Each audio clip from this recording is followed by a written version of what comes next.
اعوذ باللہ السمیع العلیم من الشیطان الرجیم بسم اللہ الرحمن الرحیم ربنا آتنا فی الدنیا حسنۃ وفی الآخرۃ حسنۃ وقنا عذاب النار۔ عزیز طلبہ، السلام علیکم ورحمۃ اللہ وبرکاتہ۔ امید ہے آپ سب خیریت سے ہوں گے۔ شرح المدوم کتاب حج درس نمبر 323 میں ممکنہ حد تک زیادہ طواف کرنے کا حکم بیان کیا جائے گا۔ طواف کے واجبات اور مستحبات کو بیان کرنے کے بعد متعلقہ مسائل پر گفتگو ہو رہی ہے۔ مسئلہ پنجم میں زیادہ طواف کرنے کے استحباب کو بیان کریں گے۔ مکہ مکرمہ میں بغیر قاصد اقامت کے رہنے والے شخص کا حکم اس میں ذکر ہوگا، اور مکہ مکرمہ میں بے قاصد اقامت رہنے والے شخص کا حکم ذکر ہوگا۔ متعلقہ روایات اور احادیث بھی پیش کی جائیں گی، عبارت کی تشریح اور تطبیق بھی بیان ہوگی، اور شہید ثانی کی تحقیقات اور تحلیل بھی بیان کی جائے گی۔ تو 6 مسائل جو طواف کے متعلق ذکر کیے ہیں شہید اول نے، تو 5ویں مسئلے میں فرماتے ہیں مستحب ہے ہر اس شخص کے لیے کہ جو مکہ میں ہو جتنا اس کے لیے ممکن ہو زیادہ سے زیادہ طواف کرے۔ تو جو شخص مکہ مکرمہ میں وارد ہوتا ہے اور اگر وہ قاصد اقامت نہیں کرتا تو جتنے سال بھی وہاں پر رہے تو مستحب طواف میں اس کو زیادہ فضیلت حاصل ہے مستحب نماز کی نسبت، چاہے اس کا پہلا سال ہو، چاہے دوسرا سال ہو یا بعد والے سال ہو۔ لیکن جو شخص مکہ مکرمہ میں قاصد اقامت سے رہتا ہے تو پہلے سال اس کے لیے مستحب طواف مستحب نماز سے افضل ہے، دوسرے سال میں مستحب طواف مستحب نماز کے فضیلت میں برابر اور مساوی ہے۔ تو اس صورت میں اسے تخییر حاصل ہوگی کہ اگر چاہے تو طواف کو اختیار کرے یا پھر نماز کو اختیار کرے۔ تو اس معنی میں تخییر نہیں کہنی چاہیے، بلکہ اس کے لیے مستحب ہے کہ بطور مشترک دونوں کو انجام دے، یعنی اگر 2 بار طواف اس نے مستحب انجام دیا ہے تو 2 نماز مستحب بھی انجام دے، اور تیسرے سال اس کے لیے نماز افضل ہے طواف کی نسبت، اس شخص کی طرح کہ جو ہمیشہ مکہ مکرمہ میں رہتا ہے تو اہل مکہ شمار ہوتا ہے، تو اس کے لیے نماز طواف کی نسبت زیادہ فضیلت رکھتی ہے۔ تو عبارت کو دیکھتے ہیں۔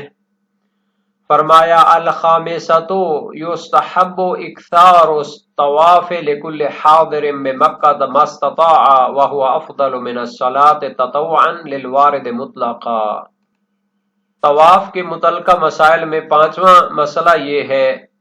کہ جو شخص بھی مکہ میں حاضر ہو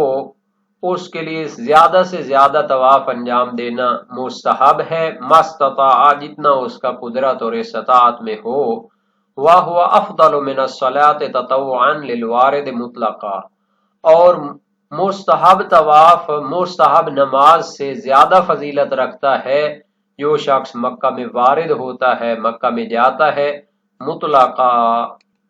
یعنی اس کے لیے طواف فضیلت رکھتا ہے تمام سالوں میں، چاہے پہلا سال ہو، دوسرا ہو یا بعد والے سال ہوں، کیونکہ اس نے جب ورود کیا ہے تو قاصد اقامت نہیں کی تو پھر اس کے لیے برابر ہے، تمام سالوں میں طواف زیادہ فضیلت رکھتا ہے۔ وَلِلْمُجَاوِرِ فِي السَّنَةِ الْأُولَى وَفِي الثَّانِيَةِ يَتَسَاوَيَانِ فَيُشْرِكْ بَيْنَهُمَا وَفِي الثَّالِثَةِ تَصِيرُ الصَّلَاةُ أَفْضَلَ كَالْمُقِيمِ۔ اور جو شخص مکہ میں وارد ہوتا ہے اور وہاں رہنے کی نیت کرتا ہے، اقامت وہاں اختیار کرتا ہے، جس کو مجاور کا نام دیا جاتا ہے، یعنی وہاں پر رہنا اختیار کرتا ہے، تو پہلے سال میں اس کے لیے مستحب طواف مستحب نماز سے زیادہ فضیلت رکھتا ہے، دوسرے سال میں نماز اور مستحب طواف برابر ہوتے ہیں، تو دونوں کو انجام دینا چاہیے۔ یہ نہیں ہے کہ اس کو اختیار ہے کہ جس کو چاہے وہ اختیار کرے، یعنی بلکہ دونوں کو اختیار کرنا چاہیے کیونکہ دونوں برابر ہیں، اور تیسرے سال میں اس کی مستحب نماز مستحب طواف سے زیادہ فضیلت رکھتی ہے، کل مقیم اس شخص کی طرح کہ جو اہل مکہ میں سے ہے، وہیں مکہ کا رہنے والا ہے، باہر سے وہاں نہیں گیا، تو اس کے لیے مستحب نماز مستحب طواف کی نسبت زیادہ فضیلت رکھتی ہے۔ وَلْيَكُنْ الطَّوَافُ 360 طَوَافًا فإن عجز عنها جعلها أشواطا فتكون 51 طوافا ويبقى 3 أشواط تلحق بالطواف الأخير۔ تو جو لوگ باہر سے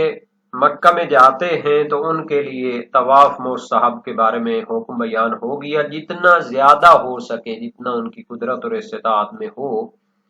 وہ مستحب طواف انجام دیں، اور یہ مستحب طواف 360 تک ان کو کرنے چاہیے، یعنی مستحب طواف ہونے چاہیے 360 تک۔ اور اگر 360 طواف انجام نہ دے سکے مستحب، کہ ہر طواف کے 7 چکر ہوتے ہیں، تو 360 کو اگر ضرب دیں 7 سے تو یہ 2520 بنتے ہیں۔ تو اگر یہ 2520 چکر نہ کاٹ سکے طواف کے تو جعلها اشواطا، تو 360 چکر کم از کم اس کو وہاں پر طواف کے عنوان سے لگانے چاہیے، ساتھ ساتھ کے عنوان سے، یعنی علیحدہ علیحدہ طواف کے عنوان سے۔ تو 360 چکر اگر وہ پورے کرے تو یہ 51 طواف بنتے ہیں۔ فتکون 51 طوافا، تو یہ کم از کم اس کو 51 طواف کرنے چاہیے۔ وَيَبْقَى 3 أشواط، تو یہ 360 کو تقسیم کریں 7 پر تو یہ 51 طواف بنے گے، باقی بچ جائیں گے 3 چکر۔ تلحق بالطواف الاخیر، تو اس کو آخری طواف کے ساتھ ملحق ہونا چاہیے، یعنی یہ 3 چکر جو باقی بچیں گے یہ آخری طواف کے ساتھ ملحق ہو جائیں گے۔ وَهُوَ مُسْتَثْنًى مِنْ كَرَاهَةِ الْقِرَانِ فِي النَّافِلَةِ بِالنَّصِّ، وَاسْتَحَبَّ بَعْضُ الْأَصْحَابِ إِلْحَاقَهُ بِأَرْبَعَةٍ أُخْرَى لِتَصِيرَ مَعَ الزِّيَادَةِ طَوَافًا كَامِلًا حَذَرًا مِنَ الْقِرَانِ۔ تو یہاں پر ایک سوال پیدا ہوتا ہے کہ مستحب طواف میں 7 چکر سے زیادہ چکر لگانا مکروہ ہوتا ہے، تو یہ جو آخری طواف ہوگا 51 نمبر، تو اس میں 7 چکر تو اس کے اپنے ہوں گے، تو اوپر جو 3 چکر بچے ہوئے تھے اس کو اس مستحب کے ساتھ آپ ملا رہے ہیں، تو اس میں تو کراہت آ جائے گی۔ تو یہ مستحب کراہت کے ساتھ کیسے جمع ہو سکتا ہے؟ تو شہید ثانی فرماتے ہیں اس کو نافلہ طواف میں نص اور روایت کے ذریعے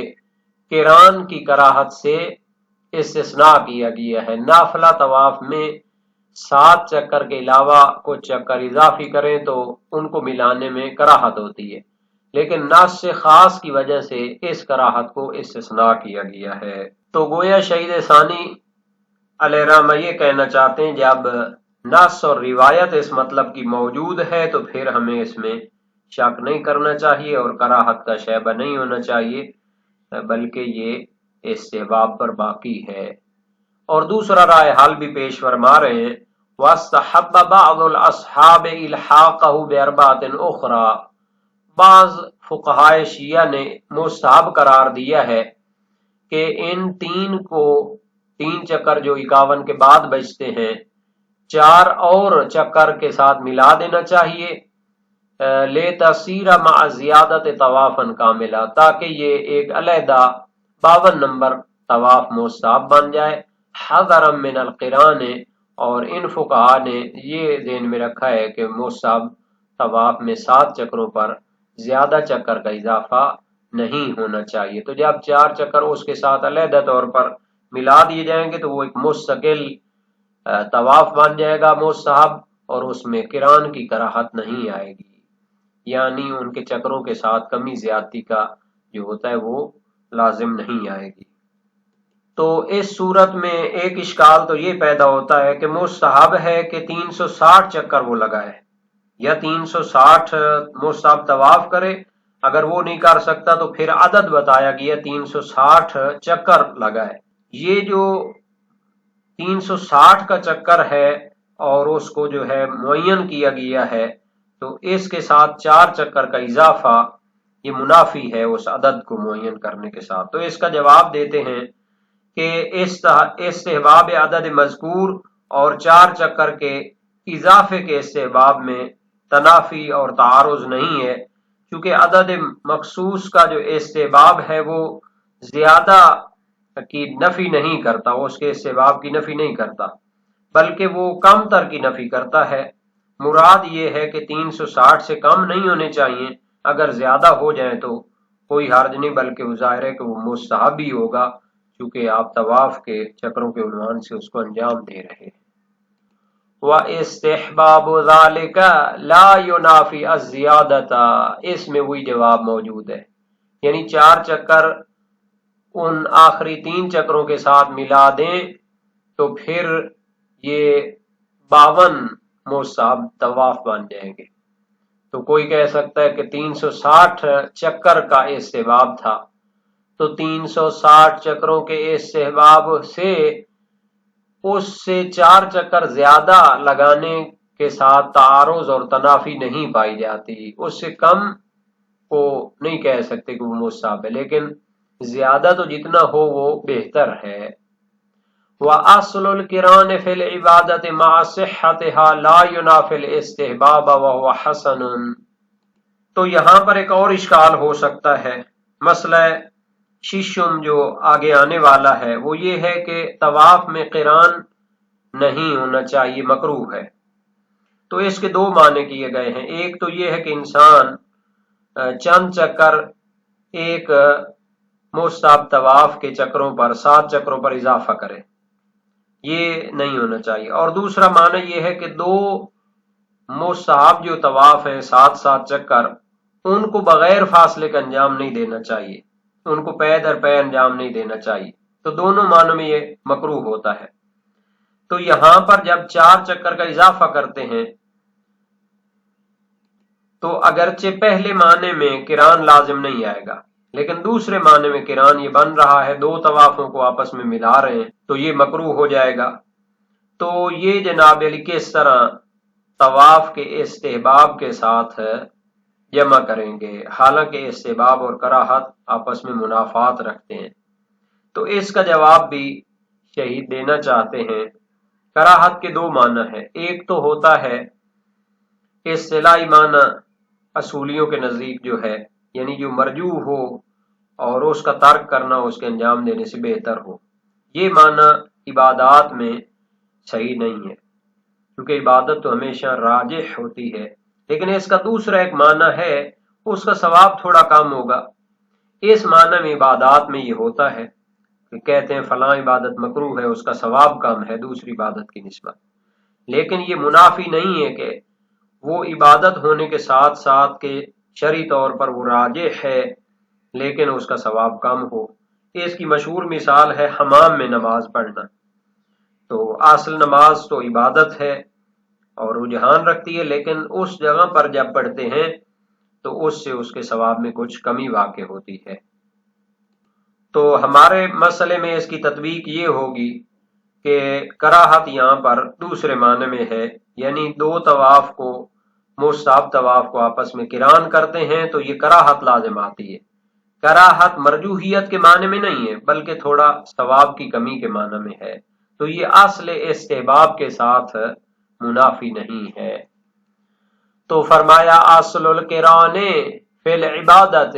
عبادت میں قران کرنا، یعنی 51 نمبر جو مستحب طواف ہے اس کے 7 چکر ہیں، 3 باقی بات جاتے ہیں، اس پر 4 چکر اور لگا کے 2 جو ہے نا جی اس کو 52 نمبر کو بھی پورا کر دیں، تو ایک لحاظ سے تو یہ بہتر ہو گیا، 2 مستقل طواف مستحب جمع ہو گئے،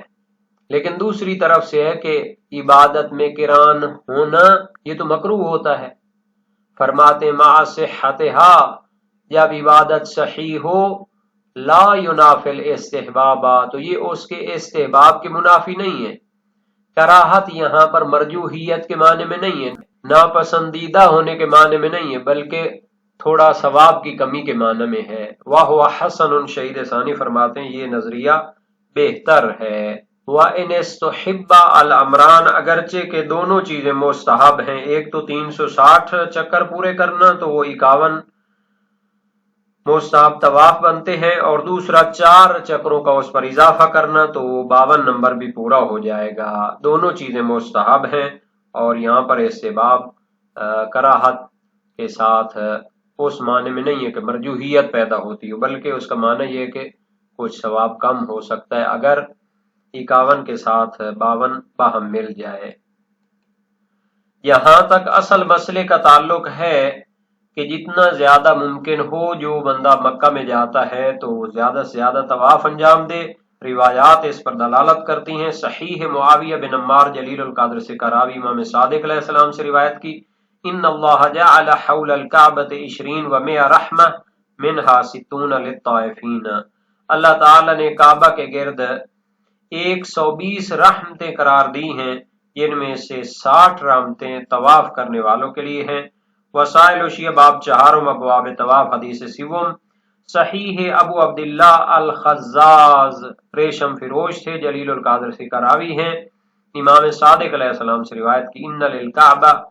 للحظہ فی کل یوم یغفر لمن طاف بها او حن قلبہ الیہا او حبس عنہا عذر۔ اللہ تعالیٰ نے کعبے کے لیے ہر دن ایک ایسا رحمت قرار دیا ہے کہ جو شخص وہاں پہ طواف کرتا ہے یا اس کا دل اس کی طرف کھینچا چلاتا ہے یا کسی مشکل کی وجہ سے وہاں نہیں پہنچ پاتا تو اس کی برکت سے ان کو بخش دیا جاتا ہے۔ تو یہ بھی اسی باب میں روایت موجود ہے، اور جو تفصیل بیان کی گئی تھی کہ وہاں پر رہنے والوں کے لیے نماز مصحف زیادہ فضیلت رکھتی ہے، تو اس کے لیے بھی روایات دلالت کرتی ہیں۔ حریث بن عبداللہ سجستانی بلوچستانی جلیل القدر سے کراوی کی روایت ہے، سألت ابا عبداللہ علیہ السلام عن الطواف لغیر اہل مکہ لمن جاور بها افضل اب الصلاۃ قال الطواف للمجاورین افضل من الصلاۃ والصلاۃ لاہل مکہ والقاطنین بها افضل من الطواف وسائل شباب نہم ابواب طواف حدیث 4۔ میں نے امام صادق علیہ السلام سے سوال کیا کہ اہل مکہ جو نہیں ہیں ان کے لیے طواف زیادہ فضیلت رکھتا ہے جب وہ مکہ کے پاس رہنے لگیں یا نماز مصحف؟ فرمایا جو مکہ کے پاس رہنے لگیں اہل مکہ نہ ہوں تو ان کے لیے طواف زیادہ فضیلت رکھتا ہے، اور جو لوگ اہل مکہ ہوں اور جو لوگ وہاں پر رہنے کی نیت کر لیں تو ان کے لیے نماز مصحف طواف سے زیادہ فضیلت رکھتی ہے۔ صحیح ہشام بن حکم جلیل القدر سے کراوی اپنے دور میں نہایت عظیم الشان شخصیت کے مالک تھے اور علم کلام و عقائد میں ماہر تھے، اور آج کل کے دور میں جس فن کو کہتے ہیں نفسیات اور سائیکالوجی کے بھی ماہر تھے، یعنی اپنی علمی بحثوں کو اس انداز میں پیش کرتے تھے کہ مد مقابل اس کو ماننے پر تیار ہو جاتا تھا۔ نباز تھے، ماہر تھے بحثوں کے۔ ایک مرتبہ بصرہ میں انہوں نے سنا کہ کوئی بڑا مشہور عالم ہے، تو ان کے سامنے جا کے سوال جواب کیا کہ تیرا کان ناک آنکھ ہے، تو وہ حیران ہوا بھئی یہ کیسے سوال جواب ہیں؟ تو انہوں نے کہا میرے تو یہی سوال جواب ہوتے ہیں۔ تو پھر بعد نے کہا دل ہے، اس نے کہا بالکل، تو کہا جب باقی سارے اعضاء ہیں تو دل کی کیا ضرورت ہے؟ تو انہوں نے کہا کہ یہ ان کے اختلاف کو ختم کرتا ہے۔ تو اس نے کہا ایک چھوٹے سے بدن کے لیے ان کے اختلاف کو ختم کرنے کے لیے ایک مرکز کی ضرورت ہے، تو پوری انسانوں کی اختلاف کو حل کرنے کے لیے کسی امام کی ضرورت نہیں ہوگی۔ تو امام صادق علیہ السلام نے بعد میں سے پوچھا بھئی یہ تو کتابوں میں نہیں ہے، کہاں سے لیا؟ تو یہ حیران ہوا، تو امام نے فرمایا یہ الہام اور القاعات ہوتے ہیں۔ تو امام صادق علیہ السلام سے اس نے روایت کی ہے من اقام بمکہ سنہ فالطواف افضل من الصلاۃ من اقام سنتین خلط من ذا ومن ذا ومن اقام 3 سنین کانت الصلاۃ لو افضل من الطواف وسائل شباب نہم ابواب الطواف حدیث اول۔ جو شخص مکہ میں 1 سال رہتا ہے تو طواف اس کے لیے مستحب نماز سے زیادہ فضیلت رکھتا ہے، جو 2 سال وہاں رہتا ہے تو پھر کچھ مستحب نمازیں پڑھے کچھ مستحب طواف کرے، جو 3 سال وہاں رہتا ہے تو اس کے لیے مستحب نماز مستحب طواف سے زیادہ فضیلت رکھتا ہے۔ سید عاملی نے مدارک الاحکام فی شرح شرائع الاسلام میں فرمایا ظاہر یہ ہے کہ مستحب نماز نوافل غیر راتبہ مراد ہیں، چونکہ دونوں روایتوں میں تصریح نہیں ہے کہ مستحب طواف بطور مطلق ہر نماز مستحب حتی راتبہ سے بھی زیادہ فضیلت رکھتا ہوں، اور اس پر صحیح ہے عبد الرحمن بن الحجاج سے استفادہ کیا ہے جس میں امر ہے کہ نماز وتر کے فوت ہونے کا خوف ہو تو طواف مستحب کو چھوڑ دو اور وتر پڑھو پھر طواف کو پورا کرو، اور صحیح ہے عبد الرحمن بن الحجاج امام ابو ابراہیم کاظم علیہ السلام سے ہے، سألتہ عن الرجل یکون فی الطواف قد طاف بعضہ وباقی علیہ بعضہ فطلع الفجر فیخرج من الطواف الى الحجر الى بعض المسجد اذا كان لم يوتر فليوتر ثم يرجع فيتم طوافه افطر ذلك افضل ام یتم الطواف ثم یوتر وان اسفر بعض الاسفار قال ابدا بالوتر وقت الطواف اذا خفت ذلك ثم اتم الطواف بعد وسائل الشیعہ باب 44 ابواب طواف۔ ایک شخص کے بارے میں سوال کیا جو کہ مصعب طواف کر رہا ہے، کچھ انجام دیا کچھ رہتا ہے، ادھر فجر طلوع ہونے کا خوف ہے، تو کیا ہجر اسماعیلیہ مسجد میں جا کے وتر پڑھ لے پھر لوٹ کر طواف مکمل کرے؟ یہ فضیلت ہے یا طواف مکمل کرے پھر بعد میں وتر پڑھ لے اگرچہ کہ کچھ حد تک صبح طلوع ہو چکی ہو یا فجر طلوع ہو چکی ہو؟ فرمایا نماز وتر کو پہلے کر لے پھر طواف کو مکمل کرے۔ اچھا، اس میں یہ تھا کہ یا تو 360 طواف مکمل کرے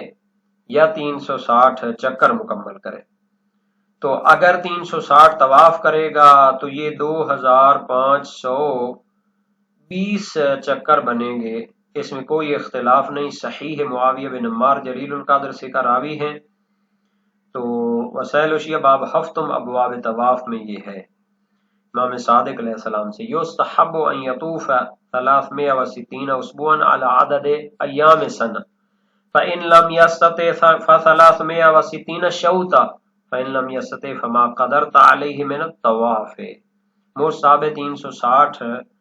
طواف کرے،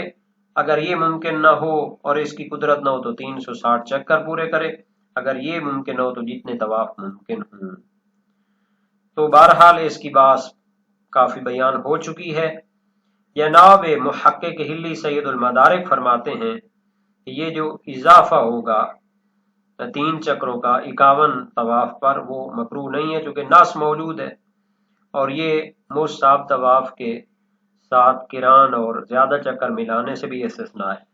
علامہ ہلی نے مختلف الشیعہ میں ابن زہرہ سے نقل کیا ہے کہ انہوں نے کہا ہے کہ 4 چکر اس آخری 3 کے ساتھ اور ملا دیں تاکہ یہ مستقل طواف بن جائے اور یہ کران بھی لازم نہ ہے، لیکن اس میں مختلف الشیعہ میں خود علامہ ہلی نے اس سے نفی باس کی، یعنی کوئی حرج نہیں۔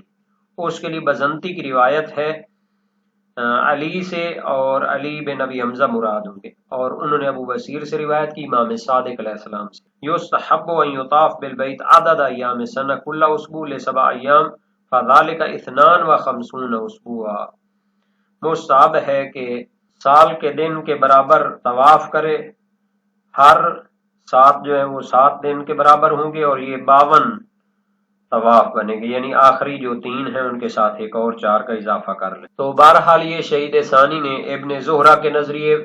کو بیان کیا ہے، اور اس کے متعلق جو سوال جواب آتے ہیں ان کو تفصیل کے ساتھ بیان کر دیا ہے۔ تو جناب ابن زہرہ کا نظریہ مختلف الشیعہ میں علامہ ہلی نے نقل کیا، اور علامہ ہلی نے اس کو پسند بھی کیا، تو اس سے معلوم ہوتا ہے کہ شہید ثانی نے اپنی شرح الامہ میں بکثرت مختلف الشیعہ سے استفادہ کیا ہے۔